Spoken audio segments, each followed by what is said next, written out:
A luz dourada do entardecer invadia o pequeno quarto através da janela entreaberta, criando um halo quase divino ao redor dos cabelos castanhos do menino. Miguel, com apenas 6 anos, sentava-se no tapete colorido, desenhando com uma concentração incomum para sua idade. Seus dedos pequenos seguravam o lápis com uma firmeza surpreendente, enquanto no papel surgiam traços que não pareciam pertencer a uma criança tão jovem. Um rosto idoso, óculos redondos, um sorriso gentil. A imagem de Chico Xavier tomava forma com detalhes impressionantes. Se você acredita que nada acontece por acaso, inscreva-se agora. Talvez este vídeo tenha chegado até você por um motivo maior. Afinal, o que estamos prestes a compartilhar desafia os limites entre o que conhecemos como realidade e o véu que separa dimensões que ainda não compreendemos plenamente. A história de Miguel Alves Pereira começou a ganhar notoriedade quando sua professora do jardim de infância notou algo extraordinário em seu comportamento. Durante uma atividade de desenho livre, enquanto as outras crianças rabiscavam casas, flores e figuras palito, Miguel produziu um retrato detalhado de um senhor de idade. Quando questionado sobre quem havia desenhado, o menino respondeu com naturalidade: "É o Chico, meu amigo de Uberaba." Ana Luísa, a professora, reconheceu imediatamente a semelhança com Francisco Cândido Xavier, o médium brasileiro falecido em 2002, 4 anos antes do nascimento de Miguel. Intrigada, ela chamou os pais para uma conversa. Mariana e Rodrigo ouviam com um misto de fascínio e apreensão, enquanto Ana relatava as frases que o filho havia pronunciado durante aquela semana. Referências a Pedro Leopoldo, citações de livros espíritas e detalhes sobre a vida pessoal de Chico Xavier que não eram amplamente divulgados. Ele disse que sente saudades de escrever cartas para as mães que perderam seus filhos, contou Ana, e mencionou um tal de Emmanuel, dizendo que ele continua orientando daqui e de lá. O silêncio que seguiu foi denso, quase palpável. Mariana e Rodrigo trocaram olhares perplexos. Embora respeitassem todas as crenças, nunca haviam sido praticantes do espiritismo ou exposto o filho a conteúdos relacionados a Chico Xavier. De volta ao lar, observaram Miguel com novos olhos. O menino de personalidade doce, que sempre demonstrou uma sabedoria além de sua idade, agora parecia carregar um mistério que transcendia a compreensão comum. Naquela noite, enquanto o colocava na cama, Mariana criou coragem para perguntar: "Miguel, quem é esse Chico que você desenhou hoje?" Os olhos do menino brilharam com uma lucidez desconcertante. "Mamãe, às vezes eu sonho que sou ele, ou que estou com ele. Não sei explicar direito. É como se eu lembrasse de coisas que aconteceram antes de eu nascer." Antes de continuar, me conte nos comentários. Você acredita que algumas almas escolhem voltar para completar algo que ficou pendente? Escreva: "Eu acredito que nada se perde, tudo retorna." O fenômeno de crianças que aparentam ter memórias de vidas passadas não é inédito nos anais da parapsicologia. Em diversas culturas, relatos semelhantes são documentados com variados graus de verificabilidade. Alguns casos tornaram-se objeto de estudo científico, como as pesquisas conduzidas pelo Dr. Ian Stevenson e, posteriormente, pelo Dr. Jim Tucker, na Universidade da Virgínia. Eles compilaram milhares de casos de crianças que apresentavam lembranças detalhadas de existências anteriores, muitas delas verificáveis historicamente. Contudo, o caso de Miguel apresentava uma peculiaridade. Ele não alegava ser a reencarnação de Chico Xavier. Pelo contrário, falava do médium como uma presença constante, um guia, alguém com quem mantinha uma conexão inexplicável que transcendia o tempo e o espaço. A notícia sobre o menino começou a circular discretamente entre grupos espíritas de Belo Horizonte, onde a família residia. Um pesquisador da área, Eduardo Campos, pediu permissão aos pais para conhecer Miguel. O encontro foi filmado com o consentimento da família, apenas para documentação. Eduardo trazia consigo fotografias de pessoas ligadas a Chico Xavier, mas sem identificação. Miguel, ao ver as imagens, apontou com precisão. Esse é o Valdo que desenhava comigo. Esse é o Eurípides, médico que me ajudava nas receitas. Eram Valdo Vieira e Eurípides Barçanufo, figuras importantes na trajetória de Chico, mas não tão conhecidas pelo público geral. Quando questionado sobre como sabia essas informações, Miguel respondia com a simplicidade desconcertante das crianças. Eu vejo quando durmo, e às vezes, quando estou acordado, escuto o que ele me conta. Os pais de Miguel, temendo a exposição do filho e a incompreensão alheia, mantiveram o caso em relativa discrição. Porém, num mundo hiperconectado, logo a história chegou a outros pesquisadores, dividindo opiniões. Para alguns, tratava-se de um caso clássico de criptonésia, memórias adquiridas inconscientemente e depois reproduzidas como se fossem originais. Para outros, Miguel poderia estar sob influência mediúnica, servindo como canal para mensagens do próprio Chico Xavier. Havia ainda os que defendiam a hipótese da reencarnação parcial, onde aspectos da personalidade anterior permaneciam ativos na nova encarnação. Numa tarde de domingo, enquanto a família almoçava na casa dos avós de Miguel, o menino subitamente parou de comer, fechou os olhos e começou a falar com uma cadência e vocabulário completamente diferentes de seu padrão habitual. O terceiro milênio trará para a Terra a oportunidade de elevação coletiva. Os tempos de provação serão sucedidos por uma era de renovação, mas não sem antes que enfrentemos o ápice de nossas próprias criações. 2026 marcará o início de um período decisivo. Sua voz, normalmente infantil, ganhou uma profundidade e serenidade que deixou todos à mesa em choque absoluto. Rodrigo, por instinto, começou a gravar com o celular. Durante quase 20 minutos, Miguel falou sobre transformações planetárias, sobre o papel do Brasil no contexto espiritual mundial e sobre eventos específicos que, segundo ele, ou a entidade que falava através dele, aconteceriam a partir de 2026. Mencionou avanços científicos na área da medicina que comprovariam a existência do corpo espiritual, uma crise hídrica seguida de descobertas revolucionárias sobre a purificação da água, e mudanças climáticas que forçariam a humanidade a reavaliar sua relação com o planeta. Ao terminar, Miguel piscou várias vezes, como quem desperta de um sonho, e perguntou inocentemente por que todos o olhavam daquele jeito. O vídeo, inicialmente compartilhado apenas com pessoas próximas à família, inevitavelmente vazou para grupos maiores e chegou às redes sociais. Em questão de dias, jornalistas, pesquisadores paranormais e curiosos começaram a procurar pela família. A pressão tornou-se insuportável, levando Mariana e Rodrigo a se mudarem temporariamente para a casa de parentes no interior de Minas Gerais. Foi lá, longe dos holofotes, que um evento extraordinário aconteceu. Durante um passeio pela pequena cidade, Miguel parou abruptamente em frente a uma casa antiga e disse: "Eu conhecia essa casa. Vim aqui com Emanuel uma vez." Ao investigarem, descobriram que décadas antes, Chico Xavier havia de fato visitado aquela residência durante uma de suas raras viagens àquela região. A coincidência, se é que podemos chamá-la assim, atraiu a atenção de Geraldo Lemos Neto, amigo pessoal e biógrafo de Chico Xavier. Após extensas conversas com a família e encontros cuidadosamente conduzidos com Miguel, Geraldo ficou profundamente impressionado com o conhecimento do menino sobre aspectos privados da vida do médium.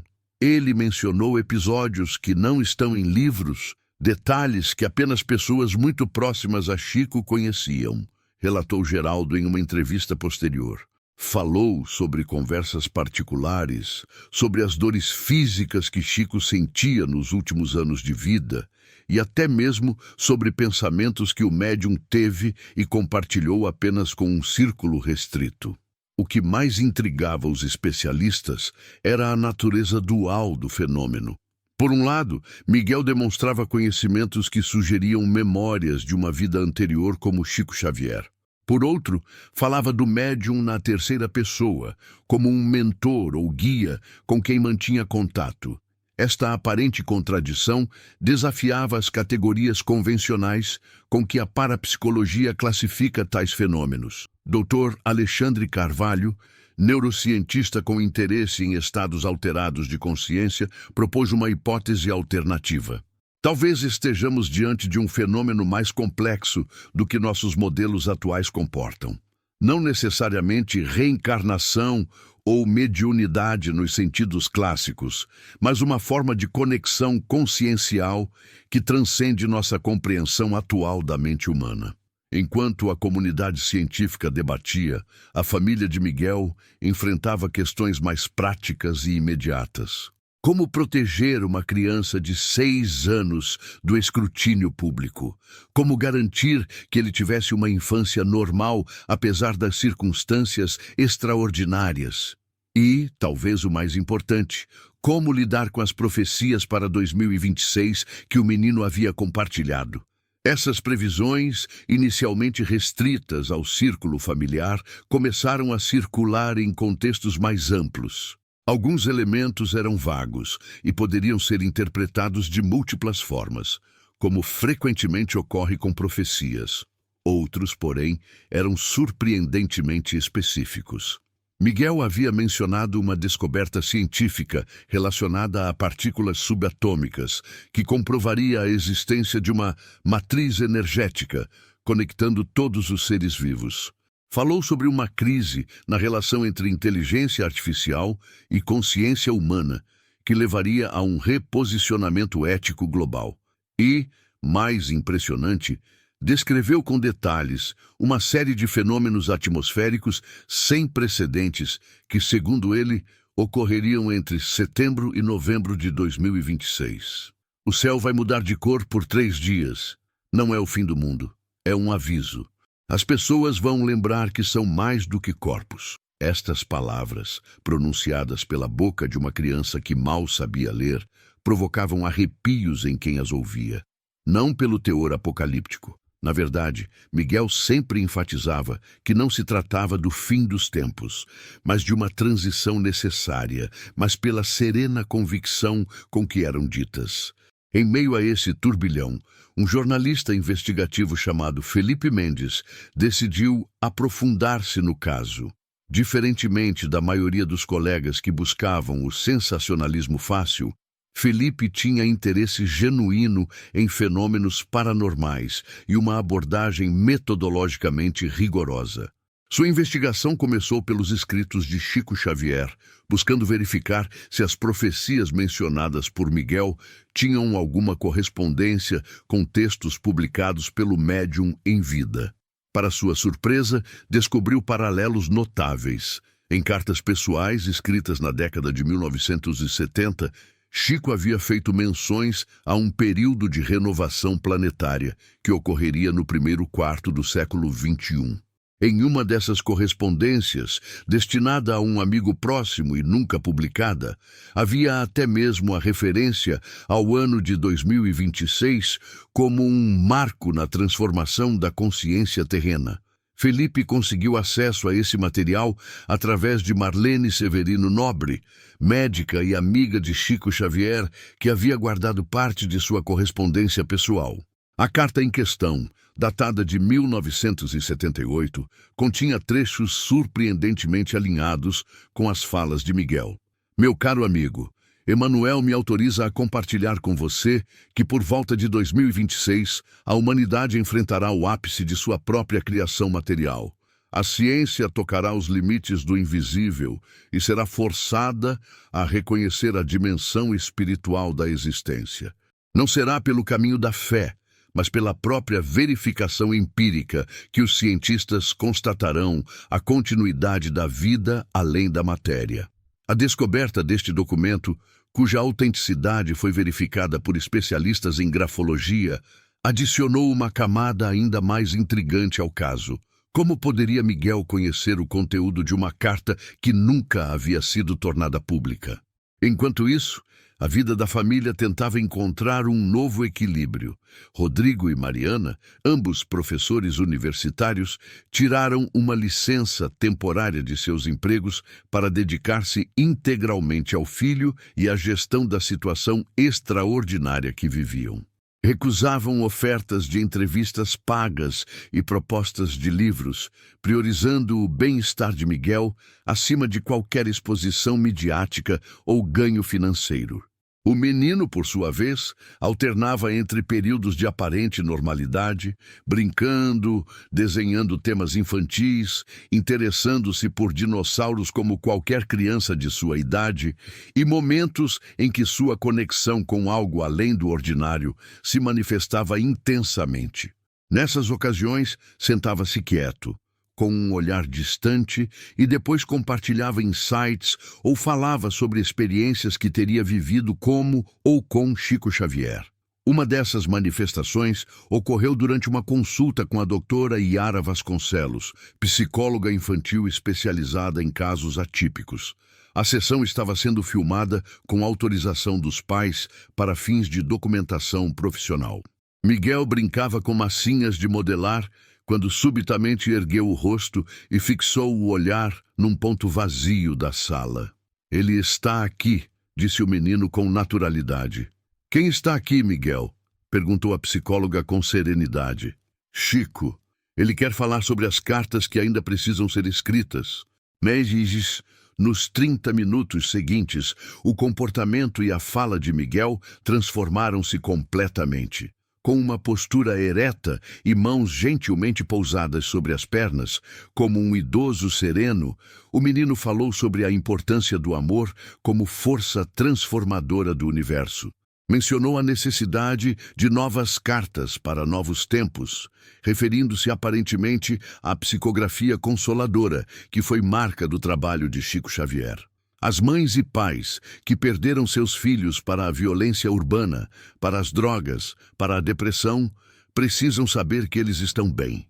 O véu entre os mundos está mais fino agora, e novas pontes de comunicação se estabelecerão. 2026 marcará o início de uma nova era de contato entre dimensões. A gravação dessa sessão, que deveria permanecer confidencial, acabou sendo compartilhada, sem identificação visual de Miguel, em um congresso científico sobre estados alterados de consciência. O impacto foi imenso. Linguistas analisaram o padrão de fala e concluíram que não correspondia ao desenvolvimento normal de uma criança de 6 anos. O vocabulário, a sintaxe e até mesmo a cadência vocal assemelhavam-se mais aos de um idoso educado do interior de Minas Gerais. A comunidade médica se dividiu.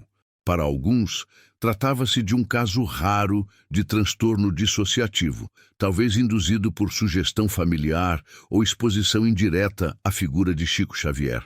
Para outros, especialmente aqueles abertos a paradigmas além do materialismo científico, o caso representava a evidência convincente da sobrevivência da consciência após a morte física. Foi nesse contexto que o Dr. Júlio Pérez, neuropsicólogo e pesquisador das interfaces entre espiritualidade e saúde mental, propôs uma abordagem interdisciplinar.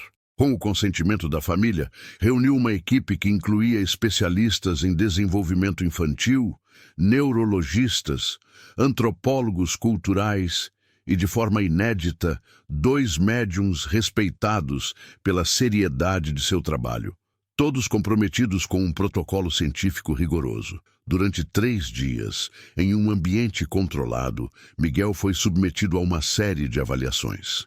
Exames de imageamento cerebral foram realizados enquanto ele falava sobre suas memórias, como ou com Chico Xavier. Testes psicológicos avaliaram seu desenvolvimento cognitivo e emocional. Entrevistas estruturadas buscaram mapear a extensão e consistência de seu conhecimento sobre a vida do médium.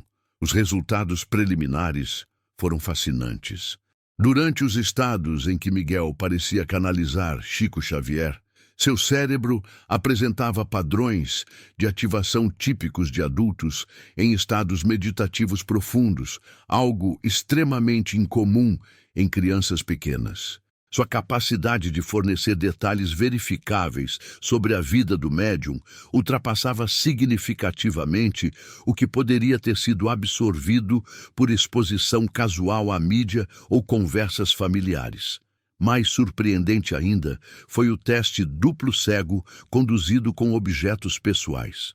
Entre vários itens similares, Miguel identificou corretamente aqueles que haviam pertencido a Chico Xavier, descrevendo inclusive memórias associadas a eles que posteriormente foram confirmadas por pessoas que conviveram com o médium.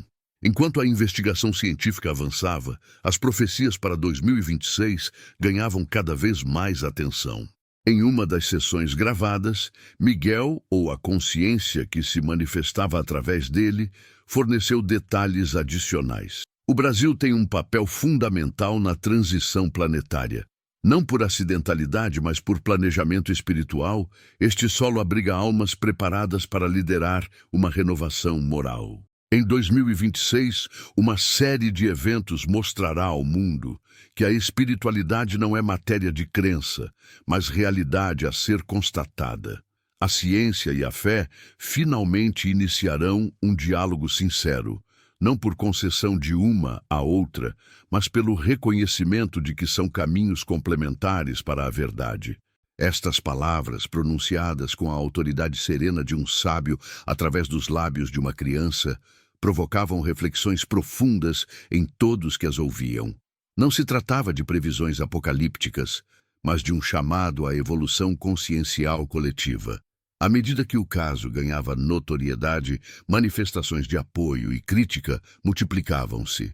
Grupos religiosos tradicionais mostravam-se divididos. Alguns viam o fenômeno como prova da reencarnação ou da comunicação espiritual. Outros o condenavam como manifestação demoníaca ou fraude elaborada. A comunidade espírita também não apresentava consenso. Enquanto muitos reconheciam em Miguel sinais de mediunidade autêntica, outros expressavam preocupação com a associação direta a Chico Xavier, temendo que o caso pudesse ser explorado de maneira sensacionalista, desvirtuando o legado do médium mineiro. Em meio a esse turbilhão, a família de Miguel decidiu temporariamente afastar-se de todas as pesquisas e exposições. Priorizando o bem-estar emocional e o desenvolvimento saudável do filho, Mariana e Rodrigo recusaram entrevistas e isolaram-se em uma pequena cidade do interior, onde poderiam viver com mais tranquilidade. Foi durante esse período de reclusão que ocorreu um dos episódios mais impressionantes. Numa noite de lua cheia, Miguel acordou sobressaltado e pediu papel e lápis. Com uma concentração incomum para uma criança de sua idade, começou a desenhar um mapa detalhado do Brasil, marcando pontos específicos, com símbolos que pareciam representar algum tipo de energia ou evento. Ao terminar, olhou para os pais e disse com voz clara: "Em 2026, estes serão os portais. A energia cósmica se intensificará nestes pontos, facilitando a comunicação entre dimensões. Pessoas sensíveis sentirão primeiro, depois todos perceberão. Não é o fim, é um recomeço." O mapa, analisado posteriormente, revelou uma característica intrigante. Os pontos marcados por Miguel correspondiam exatamente a locais de elevada concentração geomagnética no território brasileiro, algo que seria improvável uma criança conhecer ou inventar aleatoriamente. Este episódio, mantido em sigilo pela família, só veio a público meses depois, quando o Dr. Júlio Pérez publicou os resultados preliminares de sua pesquisa na revista Journal of Consciousness Studies. O artigo, metodologicamente rigoroso, apresentava o caso como um fenômeno anômalo digno de investigação científica séria, independentemente da interpretação final que se desse a ele. A publicação acadêmica trouxe nova onda de interesse, desta vez mais sóbrio e analítico. Universidades ao redor do mundo manifestaram interesse em estudar o caso. Propostas de colaboração internacional surgiram, incluindo um projeto conjunto entre a Universidade de São Paulo e a Division of Perceptual Studies da Universidade da Virgínia, referência mundial em pesquisas sobre fenômenos sugestivos de reencarnação. Enquanto o mundo acadêmico debatia, Miguel continuava sua vida parcialmente reclusa. Seus pais, com orientação psicológica especializada, buscavam proporcionar-lhe uma infância o mais normal possível, equilibrando o respeito pelo fenômeno extraordinário que ele vivenciava com a necessidade de desenvolver-se como qualquer outra criança. Em raros momentos de manifestação pública, sempre cuidadosamente controlados, o menino mantinha a mesma serenidade desconcertante ao falar sobre 2026. Nunca se mostrava alarmista ou catastrófico. Pelo contrário, transmitia uma confiança tranquila no futuro, apesar das transformações intensas que previa. Não é o fim do mundo, repetia com a simplicidade própria da infância. É só o começo de um mundo diferente, onde as pessoas vão lembrar quem realmente são. À medida que mais detalhes sobre o caso vinham à tona, pesquisadores da obra de Chico Xavier encontravam paralelos cada vez mais significativos entre as falas de Miguel e textos pouco conhecidos do médium mineiro. Algumas das previsões para 2026 mencionadas pelo menino apareciam de forma mais velada em psicografias publicadas por Chico nas décadas de 1970 e 1980, especialmente nos livros atribuídos ao espírito Emmanuel. Um trecho particularmente relevante foi encontrado em uma obra rara, Ceifa de Luz, onde Chico escrevera: "O terceiro milênio testemunhará a aproximação entre os mundos visível e invisível, não por manifestações extraordinárias que convençam pela força, mas pelo despertar gradual da percepção humana para realidades que sempre estiveram presentes. A ciência avançará para campos hoje considerados místicos, e a espiritualidade encontrará expressão em linguagem mais acessível à compreensão racional." A similaridade com as falas de Miguel era notável, especialmente considerando que o livro citado não estava entre os mais populares da vasta obra do médium, tornando improvável que o menino ou seus pais tivessem conhecimento dele. Enquanto isso, discretamente, fenômenos semelhantes começavam a ser reportados em outras partes do Brasil e do mundo. Crianças pequenas demonstrando conhecimentos inexplicáveis sobre aspectos espirituais, algumas fazendo referência específica ao período de 2026 como um marco transformador. Embora nenhum caso fosse tão bem documentado ou impressionante quanto o de Miguel, o padrão emergente sugeria algo além de coincidências isoladas. Em um simpósio internacional sobre consciência realizado em Foz do Iguaçu, o Dr. Alexandre Carvalho apresentou uma hipótese intrigante.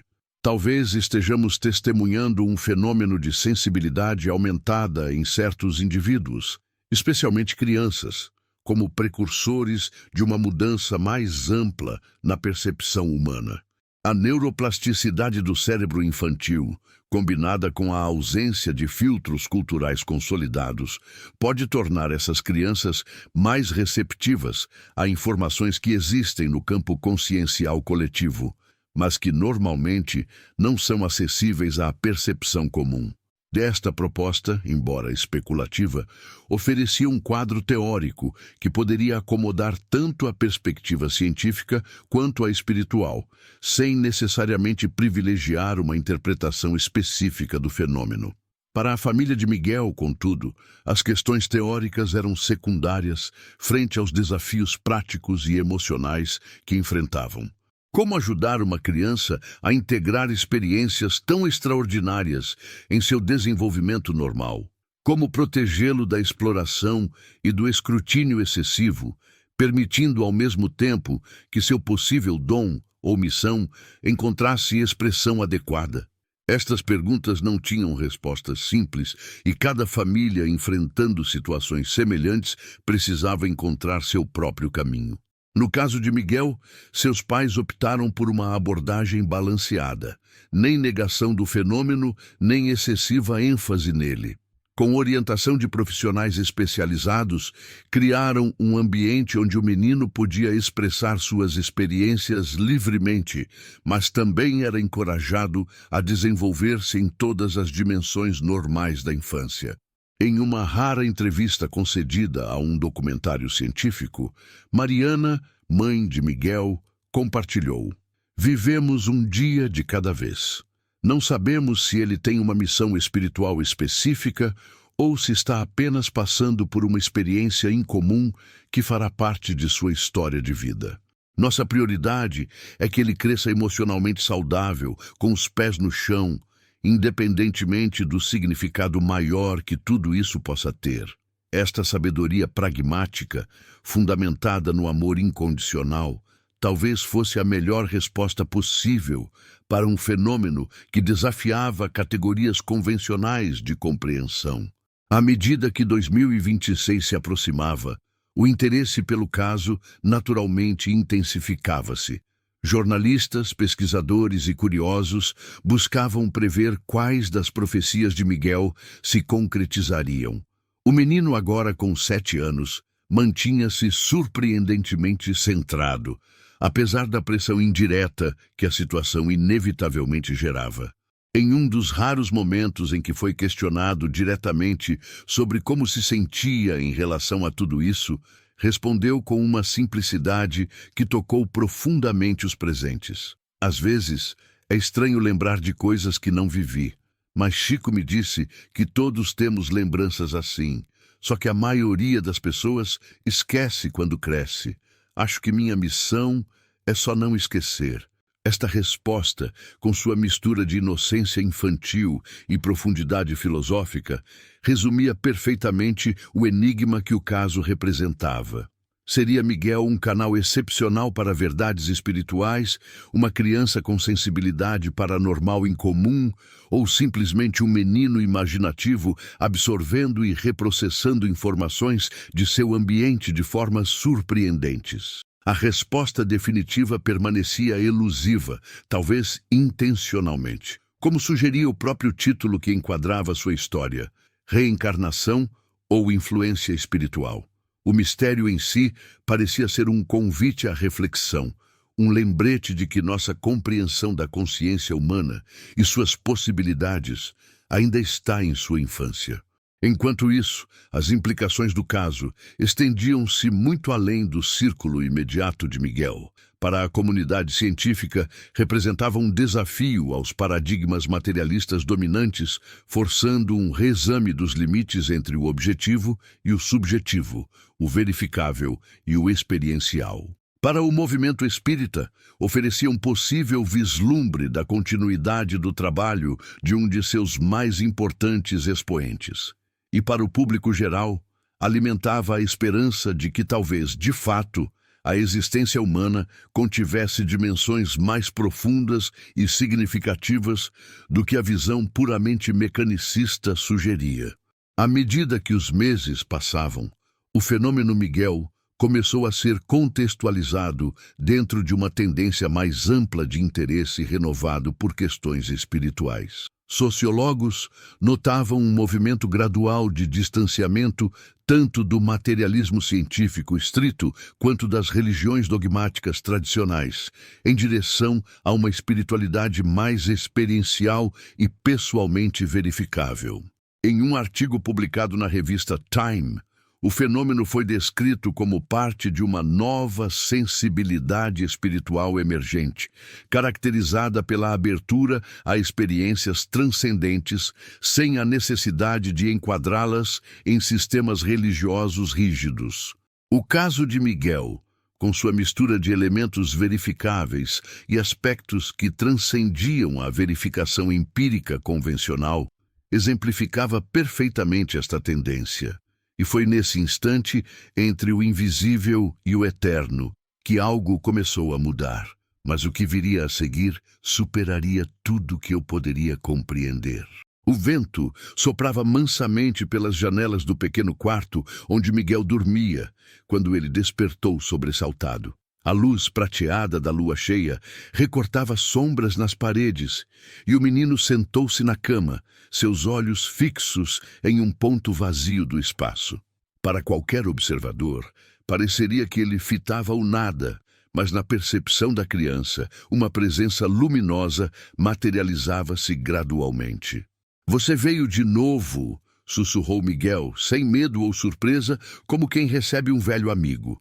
A figura não era visível para olhos comuns, mas para a sensibilidade ampliada do menino, manifestava-se como uma silhueta serena, de óculos redondos e sorriso gentil. Era assim que Chico Xavier aparecia para ele, não como uma aparição assustadora, mas como uma presença acolhedora, um mentor que transcendia as barreiras do tempo e do espaço.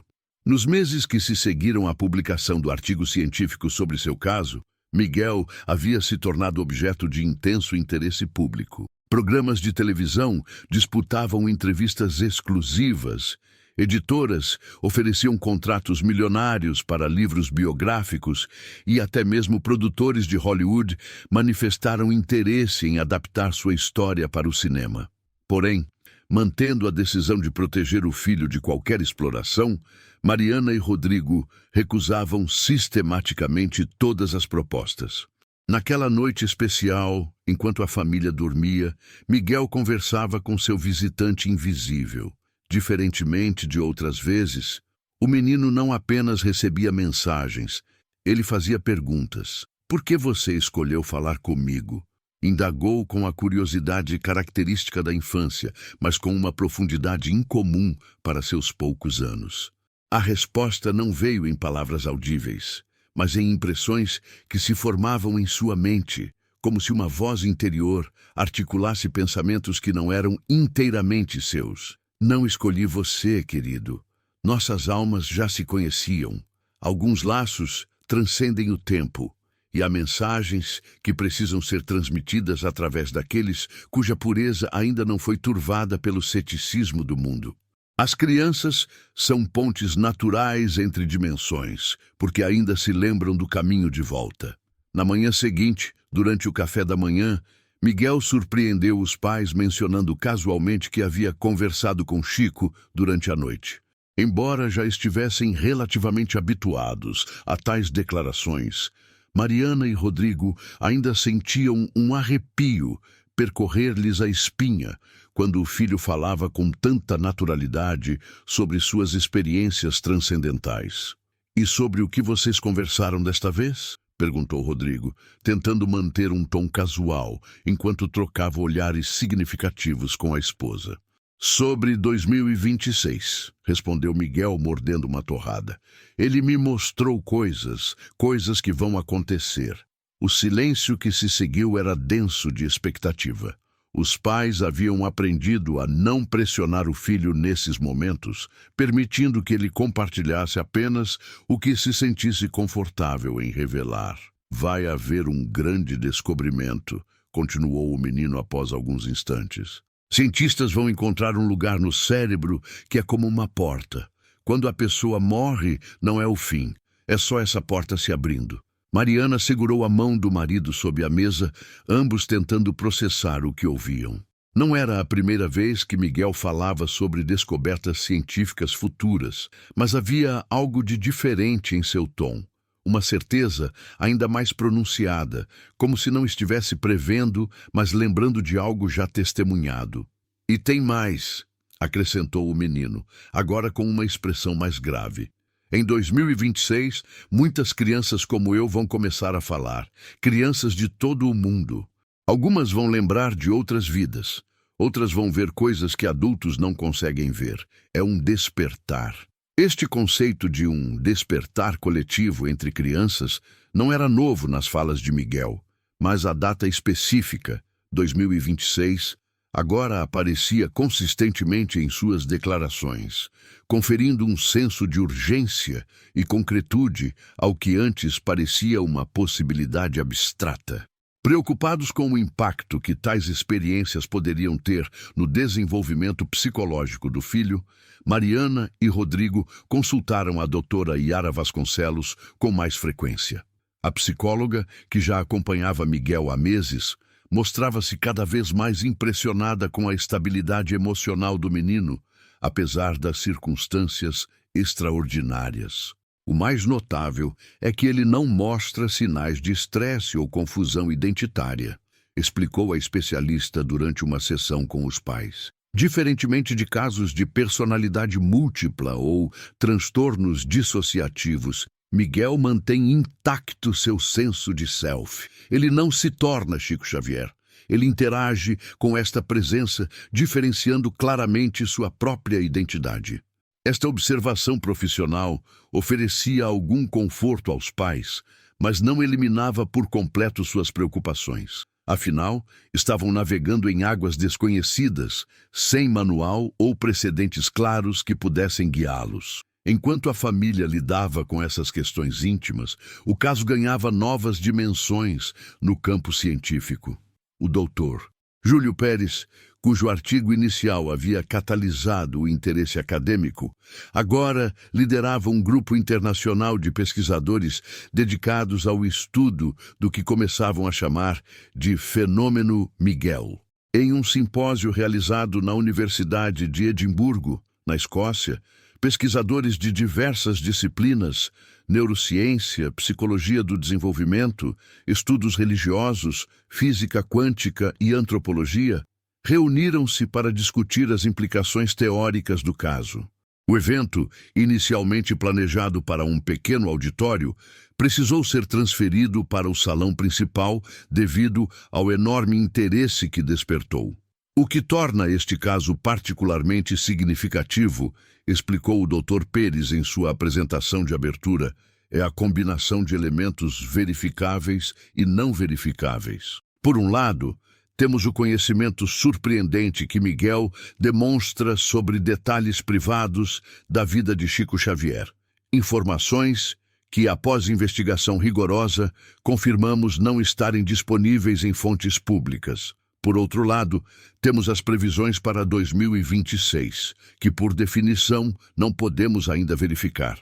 Esta dualidade gerava debates acalorados. Cientistas mais conservadores argumentavam que, sem a possibilidade de verificação completa, o caso permanecia no domínio da curiosidade, não da evidência científica sólida. Outros, mais abertos a paradigmas emergentes, defendiam que a ciência precisava desenvolver novos métodos para abordar fenômenos que desafiavam os limites da verificabilidade convencional. Talvez estejamos diante de um fenômeno que exige uma expansão de nossos modelos epistemológicos, sugeriu a doutora Elizabeth Cartwright, neurocientista da Universidade de Cambridge. A história da ciência é repleta de momentos em que anomalias inexplicáveis acabaram forçando revisões fundamentais em nossos paradigmas teóricos. Enquanto a comunidade acadêmica debatia, casos similares começavam a ser relatados com mais frequência. Em Kyoto, no Japão, uma menina de 5 anos afirmava lembrar-se de ser uma monja budista que vivera séculos antes. Na Islândia, um menino de 4 anos fornecia detalhes precisos sobre a vida de um poeta falecido antes de seu nascimento. E na Índia, uma menina de 7 anos demonstrava conhecimentos surpreendentes sobre medicina ayurvédica tradicional, sem nunca ter sido exposta formalmente ao assunto. Seria isso evidência do despertar que Miguel havia previsto? Ou simplesmente um efeito do aumento da atenção midiática, levando a mais relatos de casos que sempre existiram, mas raramente recebiam notoriedade? A questão permanecia em aberto, mas um padrão começava a emergir. Em vários desses novos casos, 2026 surgia como uma data significativa, mencionada espontaneamente pelas crianças como um ponto de inflexão para a humanidade. Este aparente padrão atraiu a atenção do Dr. Robert Almanza, astrofísico do Observatório Europeu do Sul, que propôs uma hipótese ousada. Haveria alguma correlação entre esses fenômenos psíquicos e eventos astronômicos previstos para 2026? Em setembro de 2026, teremos uma rara conjunção planetária que ocorre apenas a cada 432 anos, explicou ele durante uma conferência virtual. Mercúrio, Vênus, Marte, Júpiter e Saturno se alinharão de uma forma que, vista da Terra, criará o que antigos astrônomos chamavam de a porta estelar. Em muitas tradições místicas, tais alinhamentos eram considerados momentos de intensificação energética que facilitavam a comunicação entre diferentes planos de existência. A proposta de Almansa foi recebida com ceticismo por muitos de seus colegas, que a consideraram uma perigosa incursão no território da pseudociência. No entanto, para outros pesquisadores, especialmente aqueles estudando as interfaces entre consciência e física quântica, a hipótese merecia investigação séria.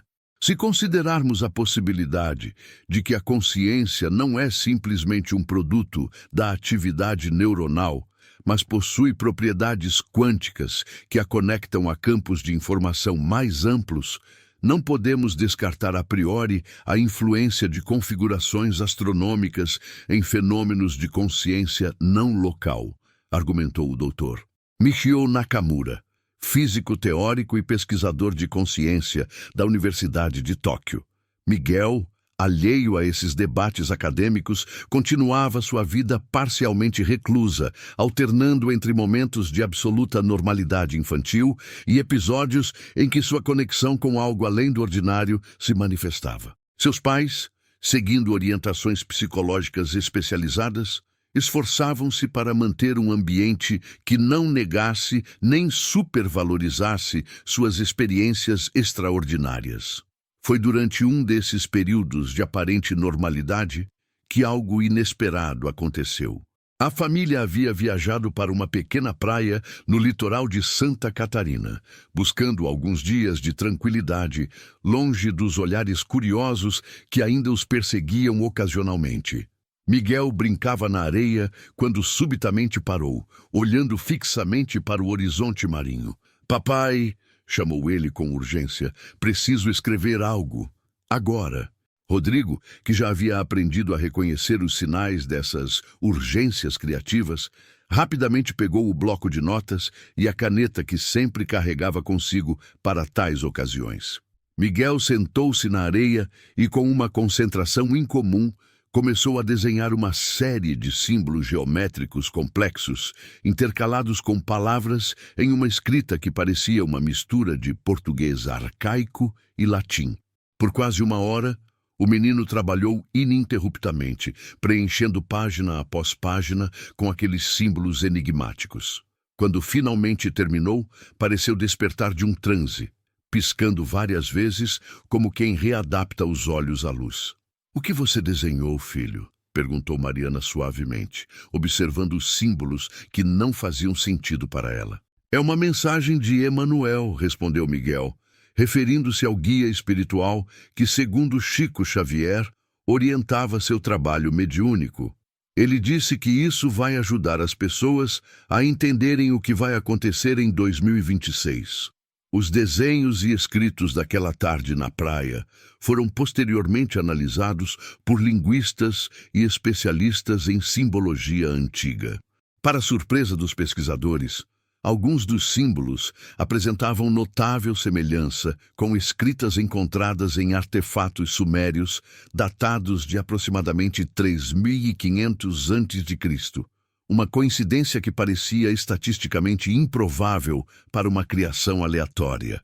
Mais intrigante ainda foi a descoberta feita por um professor de teologia da Universidade de Notre Dame.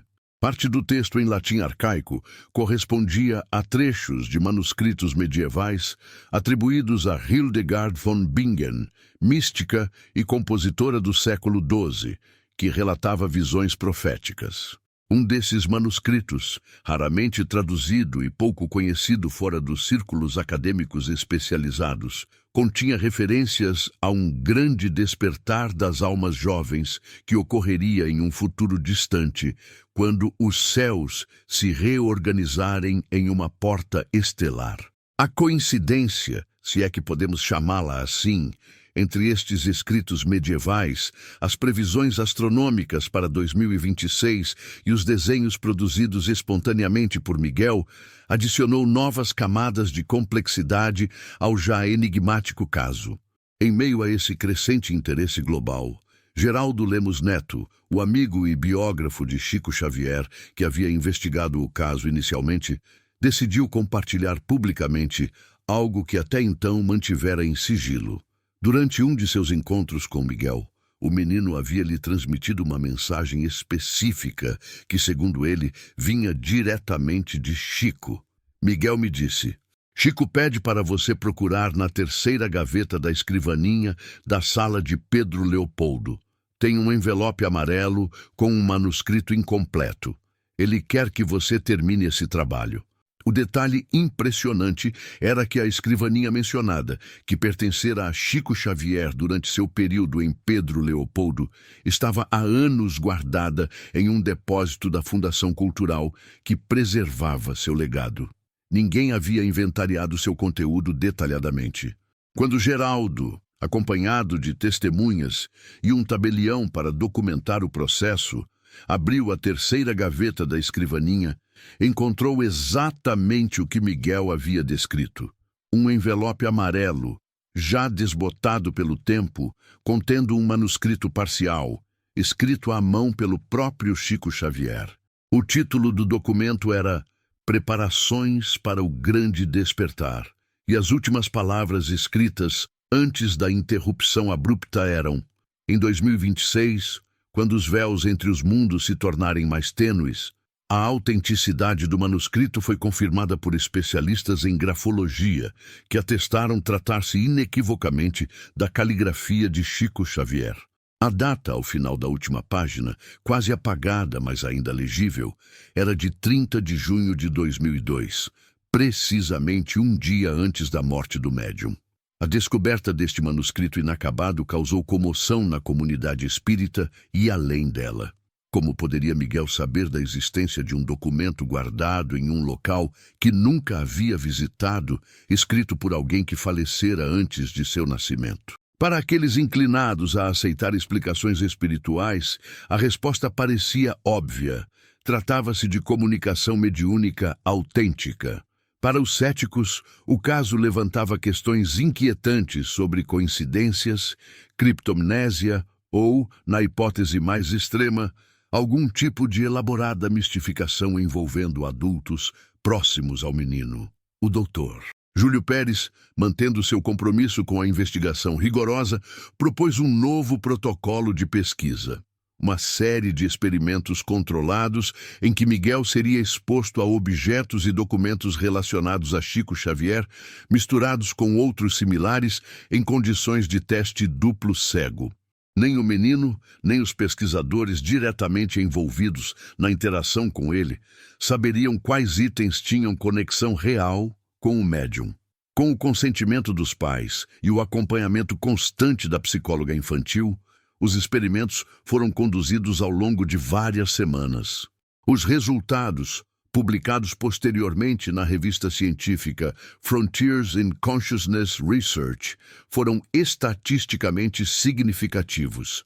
Miguel identificou corretamente os objetos relacionados a Chico Xavier com uma taxa de acerto de 87%, muito acima do que seria esperado por mero acaso. Mais impressionante ainda, ao manusear alguns desses objetos, o menino forneceu informações específicas sobre sua proveniência ou história que foram posteriormente verificadas como corretas. Detalhes que não estavam documentados em nenhuma fonte pública e eram conhecidos apenas por um círculo muito restrito de pessoas próximas ao médium em vida. Um desses objetos, um pequeno cristal de quartzo que Chico Xavier mantinha discretamente em seu bolso durante sessões de psicografia, suscitou uma reação particularmente intensa em Miguel. Ao segurá-lo, o menino entrou em um estado alterado de consciência e, com voz notavelmente diferente de seu padrão habitual, começou a falar sobre um mapa energético do Brasil. Este cristal foi programado para ressoar com os pontos de poder que se ativarão em 2026, disse ele, com uma cadência e vocabulário que lembravam o estilo de Chico Xavier. São 18 pontos distribuídos pelo território brasileiro, formando um padrão geométrico que espelha uma constelação específica. Quando a conjunção planetária ocorrer, esses pontos se tornarão portais de comunicação amplificada entre dimensões. Nos dias seguintes, com a ajuda de um cartógrafo e seguindo as indicações precisas fornecidas por Miguel durante aquela sessão, pesquisadores mapearam os 18 pontos mencionados. O resultado foi surpreendente. Quando conectados, esses pontos formavam um padrão que correspondia quase perfeitamente à constelação de Ophiuchus, o serpentário, associado na astrologia à cura e transformação espiritual, e que alguns sistemas astrológicos consideram o enigmático terceiro signo. Mais intrigante ainda, muitos desses pontos coincidiam com locais de importância arqueológica ou espiritual no Brasil. Alguns bem conhecidos, como a Serra da Capivara, no Piauí, com suas pinturas rupestres milenares. Outros praticamente desconhecidos, como pequenas formações rochosas no interior de Goiás, que investigações posteriores revelaram continham inscrições indígenas antigas relacionadas a rituais de comunicação com seres de luz. O fenômeno transcendia agora os limites de um caso individual de possível mediunidade infantil, expandindo-se para dimensões que envolviam geografia sagrada, arqueoastronomia e o papel potencial do Brasil em um suposto processo de transformação consciencial planetária. Enquanto isso, aproximando-se de seu 8º aniversário, Miguel começava a demonstrar outros talentos extraordinários. Durante uma aula de música na pequena escola que agora frequentava, sentou-se ao piano, instrumento que nunca havia estudado, e executou, com técnica surpreendente, uma composição desconhecida pelos professores presentes. A gravação da performance, feita por uma professora maravilhada, foi posteriormente analisada por musicólogos, que identificaram no estilo elementos reminiscentes de compositores românticos como Chopin e Liszt, mas com uma estrutura harmônica única. Quando questionado sobre a origem daquela música, Miguel respondeu simplesmente: "É uma música que existe do outro lado. Chico me mostrou como tocar para que as pessoas possam sentir como é lá." Este episódio musical, somado às demais manifestações, levantava questões fascinantes sobre a natureza da consciência, memória e talento. Seria possível que certas habilidades, como virtuosismo musical, pudessem ser transferidas ou acessadas através de algum tipo de conexão consciencial que transcendia a experiência individual? Neuropsicólogos propuseram a hipótese de memória não local, sugerindo que talvez a consciência humana tivesse acesso, sob certas condições especiais, a um campo informacional mais amplo que transcendia as limitações do cérebro físico e da experiência pessoal acumulada. O caso Miguel nos força a considerar possibilidades que há poucos anos seriam descartadas como especulação mística, admitiu o Dr. Alexander Moreira Almeida, psiquiatra e pesquisador da Universidade Federal de Juiz de Fora, em um artigo publicado no Journal of Consciousness Studies. Se abandonarmos temporariamente o pressuposto de que a consciência é produzida pelo cérebro, e considerarmos a hipótese alternativa de que o cérebro atua como um receptor ou filtro para a consciência, muitos desses fenômenos anômalos tornam-se, se não explicáveis, ao menos conceitualmente possíveis. Esta abordagem, conhecida como dualismo de filtro, ou teoria do cérebro como receptor, ganhava atração crescente em círculos científicos dedicados ao estudo da consciência. Não se tratava de um retorno a concepções religiosas tradicionais, mas da emergência de um novo paradigma que buscava integrar dados empíricos sobre fenômenos anômalos de consciência com modelos teóricos sofisticados derivados da física quântica e das ciências da complexidade. Em meio a esses desenvolvimentos acadêmicos, a relação de Miguel com sua própria experiência extraordinária evoluía de formas interessantes. À medida que crescia e se tornava mais articulado, o menino começava a elaborar suas próprias reflexões sobre o que vivenciava. Durante uma das sessões com sua psicóloga, agora documentadas como parte do estudo longitudinal aprovado pela família, Miguel expressou um insight notável. Às vezes, acho que não é que eu lembre da vida do Chico ou que ele fale comigo. É mais como se existisse um lugar onde todas as memórias ficam guardadas. E algumas pessoas conseguem visitar esse lugar. Talvez todo mundo pudesse, se lembrasse como. Esta observação espontânea de uma criança de 8 anos alinhava-se de forma surpreendente com conceitos como o campo akáshico, proposto por Ervin Laszlo, físico de sistemas e filósofo da ciência, ou a ressonância mórfica, teorizada pelo biólogo Rupert Sheldrake.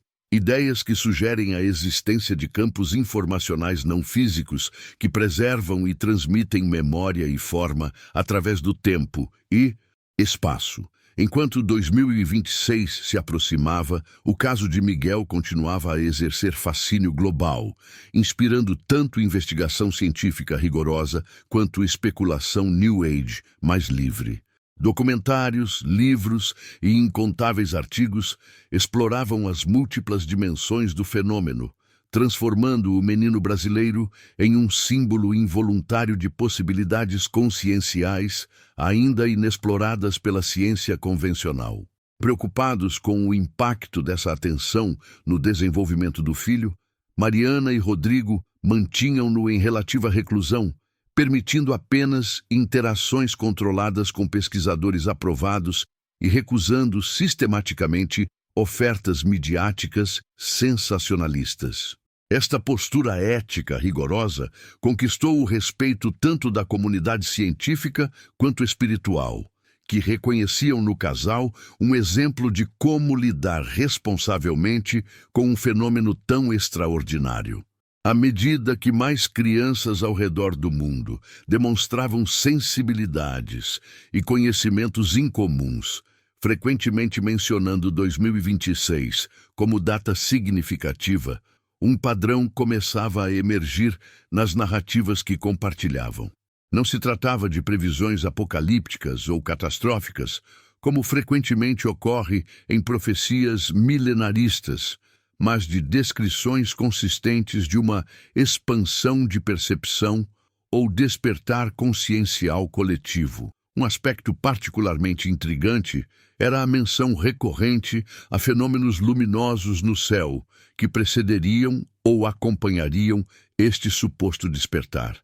Miguel havia sido um dos primeiros a descrevê-los, mencionando luzes que dançam entre as estrelas e cores que os olhos humanos nunca viram antes. Posteriormente, crianças de diferentes continentes, sem aparente conexão entre si, descreveram fenômenos semelhantes, frequentemente usando metáforas surpreendentemente similares. Em uma conferência internacional sobre o tema, realizada em Brasília, em janeiro de 2025, o astrofísico Dr. Robert Almansa apresentou dados que geraram intenso debate. Análises de radiotelescópios haviam detectado padrões incomuns de radiação eletromagnética provenientes da região do espaço, onde ocorreria a conjunção planetária de 2026. O que torna essas emissões particularmente interessantes é seu padrão quase matemático, que alguns físicos compararam a uma assinatura de informação estruturada, em oposição à radiação aleatória. É prematuro fazer qualquer afirmação definitiva, mas estamos observando algo genuinamente incomum naquela região do espaço. Esta convergência entre previsões astronômicas verificáveis, relatos consistentes de crianças sensitivas globalmente dispersas e agora dados observacionais preliminares gerava um senso de expectativa sem precedentes nos círculos científicos e espirituais. Para Miguel, agora com quase 9 anos, a aproximação de 2026 significava algo muito pessoal. Em conversas privadas com seus pais, ele expressava uma mistura de antecipação e apreensão. Quando tudo começar a acontecer, confidenciou a Mariana uma noite, enquanto ela o colocava na cama, muitas pessoas vão ter medo, mas não é para ter medo. É como quando você acorda de um sonho confuso. No começo é estranho, mas depois você fica feliz por estar acordado de verdade. Esta comparação entre o suposto evento de 2026 e um despertar de um sonho aparecia consistentemente nas comunicações de Miguel e de outras crianças sensitivas. A metáfora evocava o conceito de Maia na filosofia hindu ou a alegoria da caverna de Platão. A noção de que o que percebemos como realidade ordinária é apenas uma sombra ou reflexo de uma realidade mais fundamental.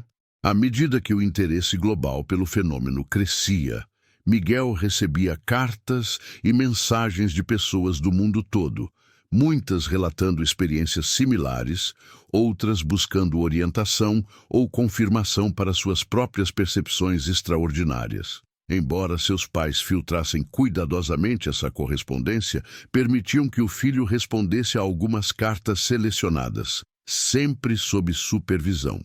Uma dessas correspondências levou a uma descoberta notável. Uma senhora idosa do interior de Minas Gerais havia enviado uma carta contendo uma foto antiga, perguntando se Miguel poderia identificar as pessoas nela. A foto, amarelada pelo tempo, mostrava um grupo de aproximadamente 20 pessoas, em frente a uma casa simples, aparentemente datando dos anos 1950. Ao ver a imagem, Miguel imediatamente apontou para um jovem no canto esquerdo da foto e disse: "Este é Chico, quando ele ainda vivia em Pedro Leopoldo. E esta senhora ao lado dele é Dona Maria, que fazia pães para os necessitados. Ela tinha uma receita especial com canela que Chico adorava." O extraordinário é que não havia nenhuma indicação na carta sobre quem eram as pessoas na foto, nem mesmo que tivesse qualquer relação com Chico Xavier.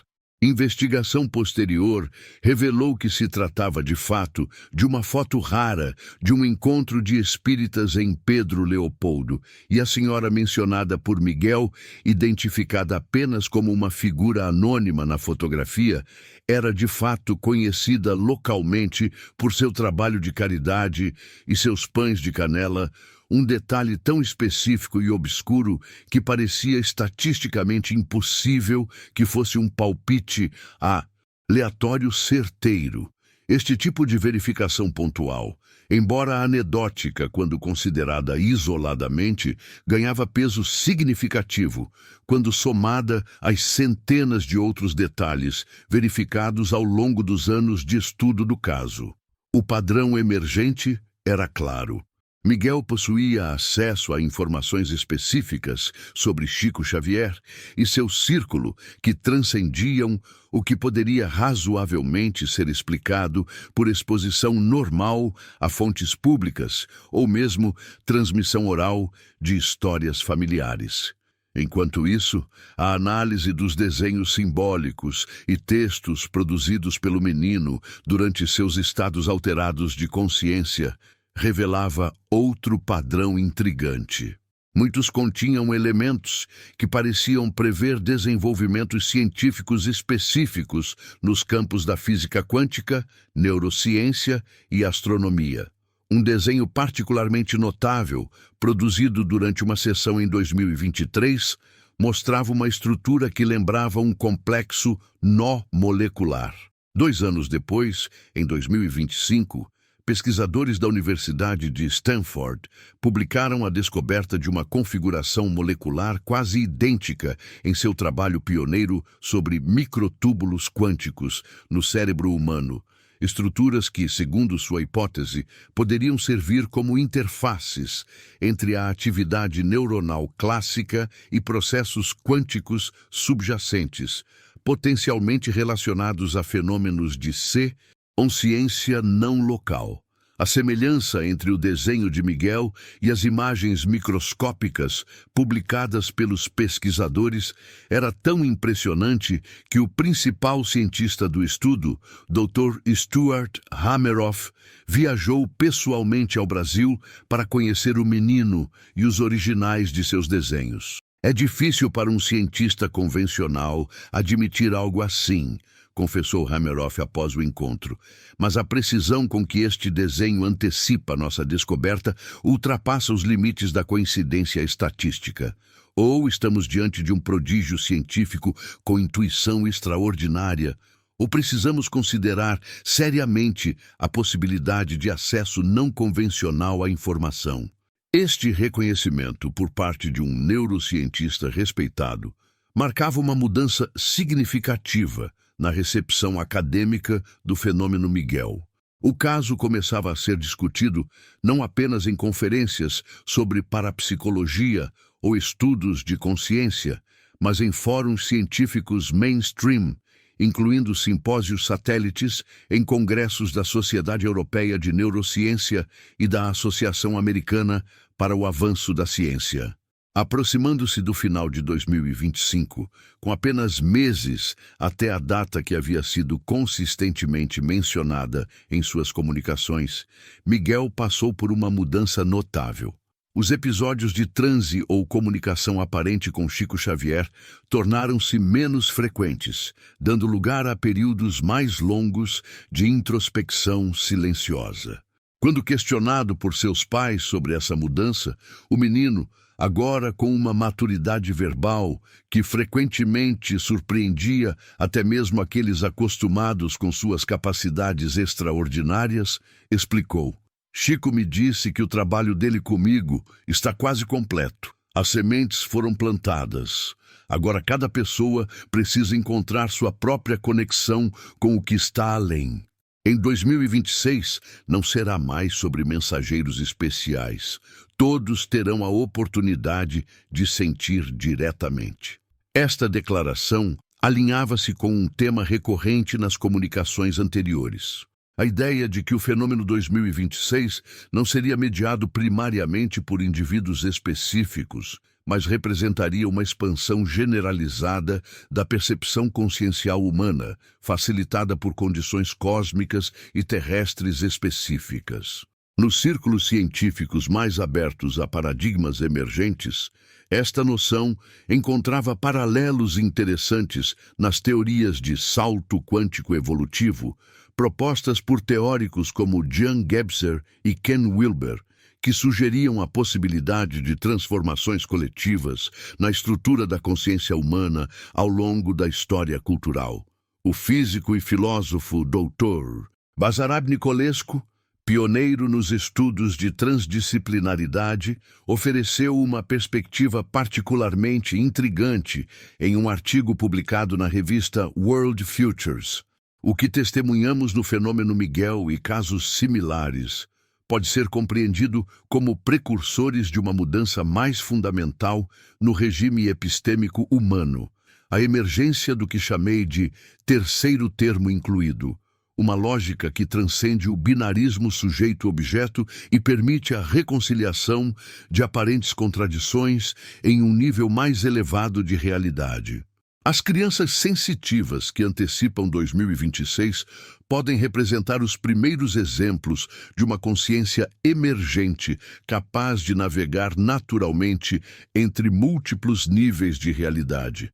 Esta interpretação ressoava com o que Miguel havia descrito em suas palavras simples de criança como lembrar como visitar o lugar onde todas as memórias estão guardadas. Em março de 2026, 6 meses antes da conjunção planetária, que havia sido consistentemente mencionada como marco temporal significativo, ocorreu um desenvolvimento surpreendente. Astrônomos do Observatório Europeu do Sul detectaram uma emissão luminosa anômala na região exata do espaço, onde a conjunção ocorreria em setembro. O fenômeno, descrito como uma pulsação rítmica de luz nos espectros visível e infravermelho, não correspondia a nenhum processo astrofísico conhecido. Mais intrigante ainda era o padrão matemático subjacente a essas pulsações. Análises preliminares revelaram sequências que correspondiam a razões de Fibonacci e outras constantes matemáticas fundamentais encontradas tanto em processos naturais quanto em estruturas matemáticas abstratas. É como se o cosmos estivesse falando em linguagem matemática, observou o Dr. Almansa em uma coletiva de imprensa. E o mais extraordinário é que este padrão parece corresponder às descrições que Miguel e outras crianças sensitivas forneceram anos antes, quando falavam de luzes que dançam entre as estrelas. A descoberta astronômica, amplamente noticiada pela mídia global, catalisou uma onda de interesse sem precedentes no fenômeno 2026. Programas de televisão, podcasts, artigos e livros multiplicavam-se, explorando as possíveis implicações do evento que se aproximava. Significativamente, o tom dessa cobertura variava dramaticamente, de sensacionalismo apocalíptico a ceticismo ridicularizador, passando por análises científicas cautelosas e interpretações espirituais entusiasmadas. Esta diversidade refletia não apenas as diferentes orientações editoriais dos veículos midiáticos, mas a genuína incerteza e multiplicidade de perspectivas que o fenômeno suscitava. Miguel, agora com 9 anos, observava essa explosão de interesse com uma serenidade que continuava a surpreender aqueles ao seu redor. Durante um dos raros encontros autorizados com pesquisadores, o menino fez uma observação que capturava perfeitamente a essência do momento. As pessoas estão procurando respostas fora, mas o que vai acontecer é um despertar dentro. As luzes no céu são só um lembrete de que somos parte de algo maior. O verdadeiro evento acontece no coração de cada pessoa. Esta perspectiva, que o fenômeno cósmico serviria como um catalisador para uma transformação interior e não como um evento externo que mudaria magicamente a realidade humana, alinhava-se com o que havia sido consistentemente comunicado ao longo dos anos. Não se tratava de um salvador externo ou uma intervenção sobrenatural, mas de uma oportunidade de despertar consciencial disponível a todos que estivessem receptivos. À medida que setembro de 2026 se aproximava, a família de Miguel recebia convites de organizações científicas e espirituais do mundo todo, oferecendo condições especiais para que o menino pudesse observar a conjunção planetária de locais considerados energeticamente significativos. Após cuidadosa consideração, Mariana e Rodrigo optaram por seguir a sugestão do próprio filho.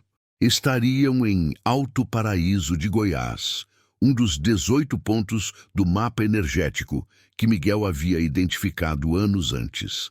A pequena cidade no Planalto Central brasileiro, conhecida por suas belezas naturais e pela concentração de comunidades espirituais alternativas, preparava-se para receber milhares de visitantes. Observatórios astronômicos temporários foram instalados, assim como infraestrutura para acomodar pesquisadores, jornalistas e peregrinos espirituais.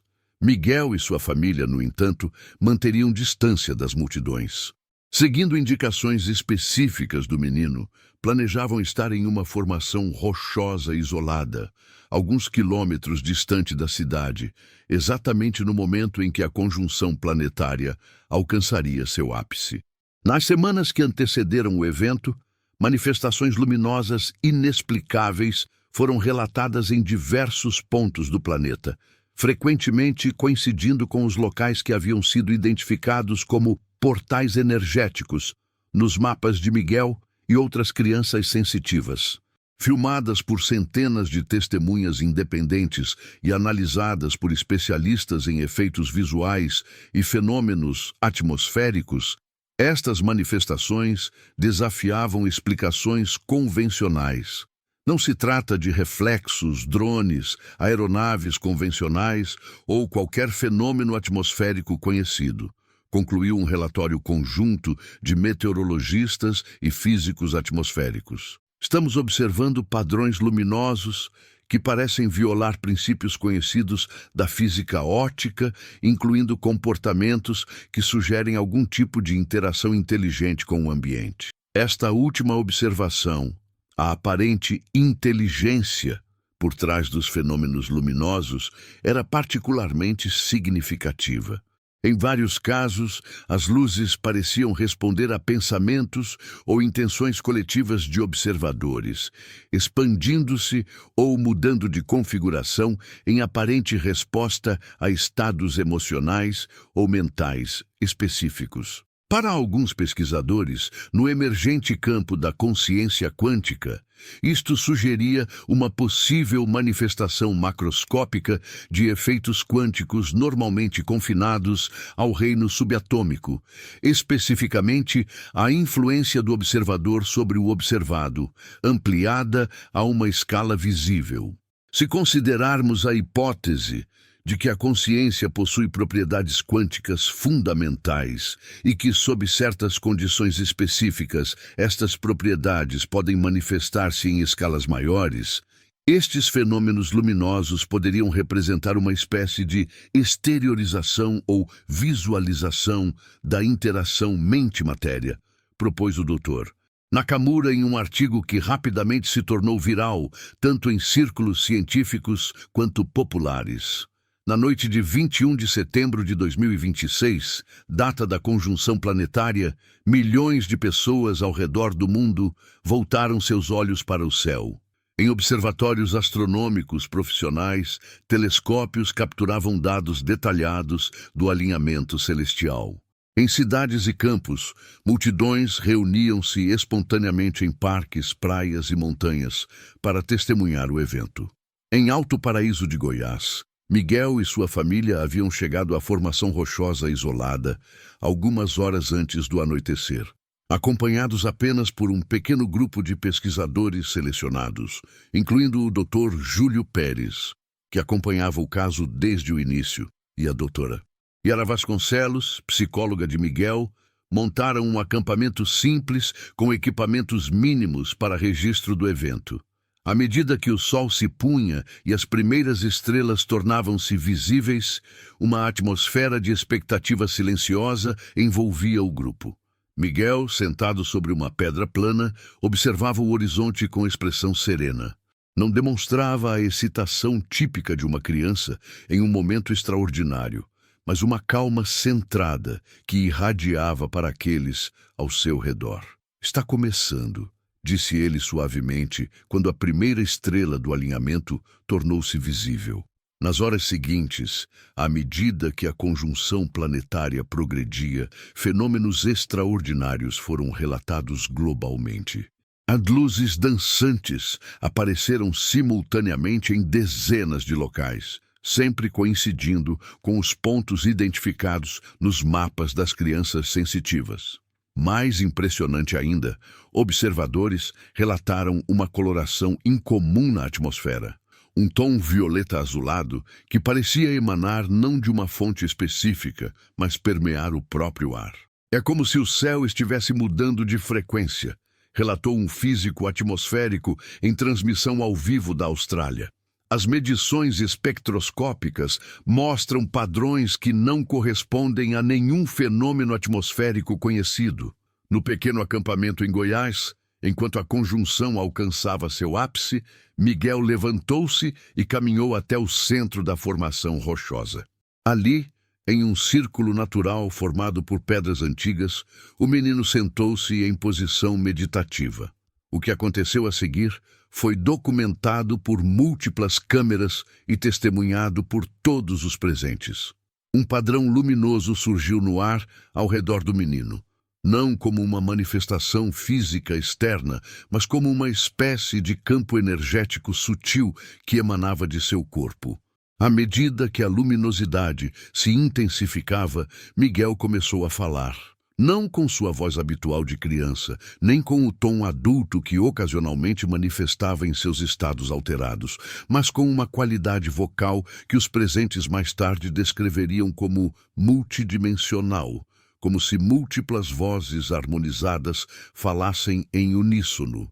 Este é o momento pelo qual muitos esperaram, não como um fim, mas como um recomeço. O véu entre dimensões torna-se temporariamente mais fino, permitindo que a consciência humana acesse aspectos de realidade normalmente filtrados pela percepção cotidiana. O que vocês testemunham não é um milagre no sentido tradicional, mas a expressão de potencialidades que sempre estiveram presentes na consciência humana.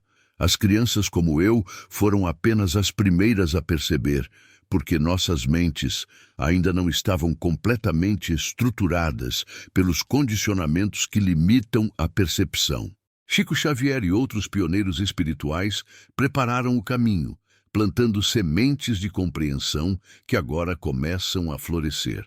O Brasil e outros pontos específicos do planeta servem como amplificadores naturais devido a características geomagnéticas e propriedades dimensionais que a ciência apenas começa a compreender. Nos próximos 3 dias, enquanto a conjunção se mantém e os portais permanecem abertos, muitos experimentarão insights, memórias e percepções expandidas. Alguns verão além do véu que separa planos de existência, outros acessarão conhecimentos que transcendem sua experiência pessoal. Não é algo a temer, mas a acolher como um passo natural na evolução consciencial coletiva. Este é apenas o início de um processo mais amplo. Nos anos que seguirão, a humanidade integrará gradualmente estas percepções expandidas em uma nova compreensão da realidade, uma que reconcilia ciência e espiritualidade, matéria e consciência, indivíduo e coletivo. A missão das crianças como eu foi servir como pontes temporárias. Agora, cada ser humano tem a oportunidade de estabelecer sua própria conexão direta com a consciência expandida. Não dependam de intermediários ou intérpretes. Busquem a experiência direta, pois ela está disponível a todos. Os antigos chamaram este momento de diferentes nomes: a Era de Aquário, a Nova Jerusalém, a Idade de Ouro. Nomes e profecias são apenas mapas aproximados. O território real é a experiência viva da consciência desperta. Lembrem-se, nada disso é sobrenatural. É apenas natural num sentido mais profundo, acessando aspectos da natureza que permaneceram ocultos devido às limitações da percepção ordinária. A ciência e a espiritualidade finalmente convergem, não por concessão de uma à outra, mas pela descoberta de um terreno comum mais fundamental. Ao terminar estas palavras, a luminosidade ao redor de Miguel intensificou-se brevemente e depois diminuiu gradualmente até desaparecer. O menino abriu os olhos parecendo momentaneamente desorientado e então sorriu com a simplicidade característica de uma criança. "Acabou?" perguntou ele, olhando para os pais que o observavam, com uma mistura de admiração e amor incondicional. "Não, filho", respondeu Rodrigo suavemente, abraçando-o. "Acho que acabou de começar."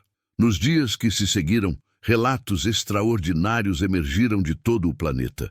Pessoas sem qualquer histórico de experiências paranormais ou místicas descreviam estados alterados de consciência, insights profundos e, em alguns casos, percepções diretas de realidades normalmente invisíveis. Significativamente, estas experiências não se limitavam a indivíduos espiritualmente inclinados ou aqueles que haviam acompanhado ativamente o fenômeno 2026.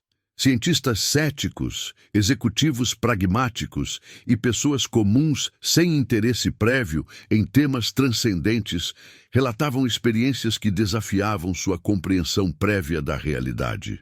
Um neurocientista proeminente, conhecido por seu materialismo rigoroso, publicou um relato detalhado de como, durante a conjunção, experimentou o que descreveu como acesso direto a um campo consciencial não local, que lhe permitiu perceber conexões anteriormente invisíveis entre fenômenos aparentemente não relacionados. Esta experiência o levou a propor uma revisão fundamental em sua abordagem de pesquisa sobre a consciência.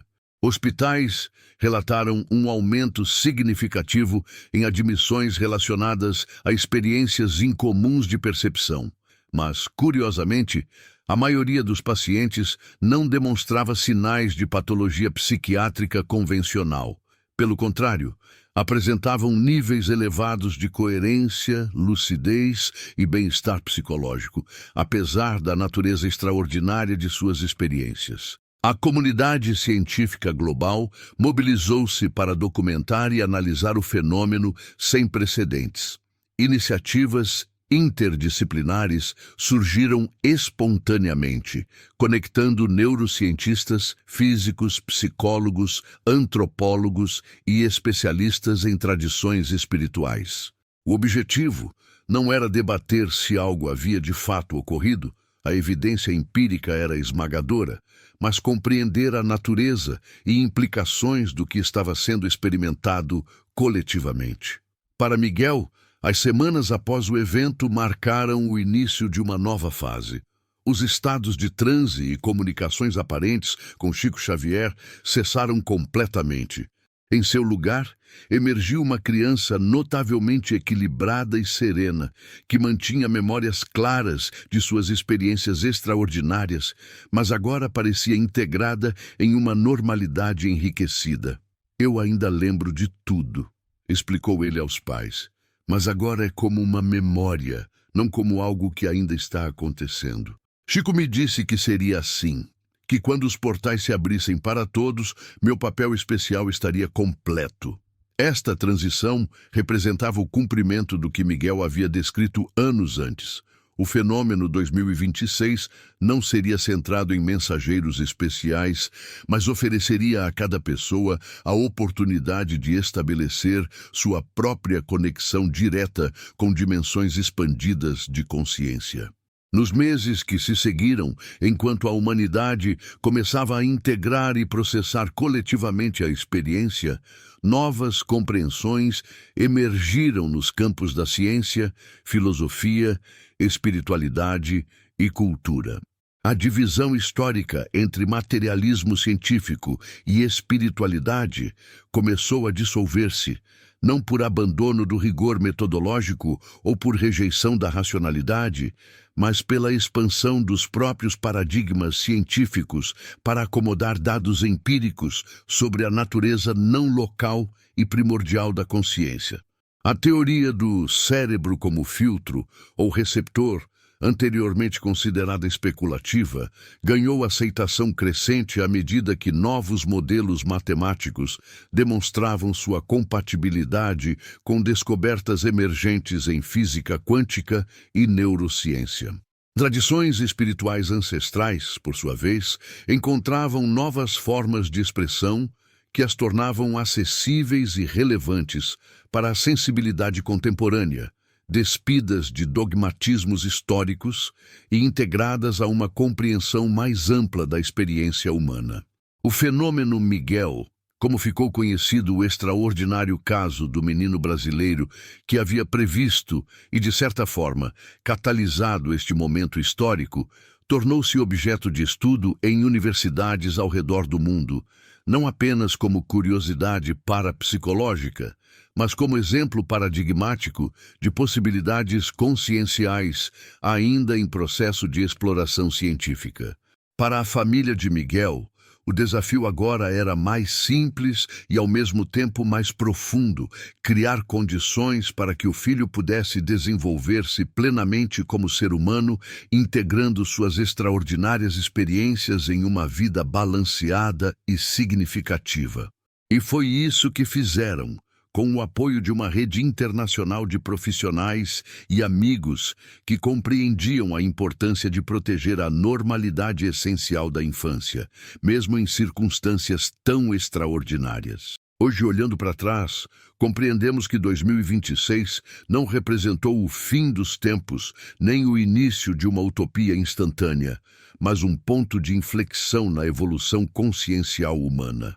Um momento em que novas possibilidades de percepção e compreensão tornaram-se acessíveis a uma escala sem precedentes. O menino que conhecia intimidades de Chico Xavier e revelou profecias para 2026 cumpriu sua missão, não como um Messias ou Salvador, mas como um lembrete de que a consciência humana é mais vasta, mais profunda e mais interconectada do que nossos modelos convencionais haviam considerado.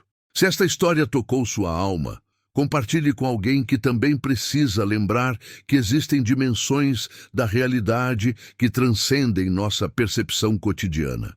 E lembre-se, cada criança traz consigo possibilidades que ultrapassam os limites do que consideramos conhecido. Basta que tenhamos a sabedoria para escutar.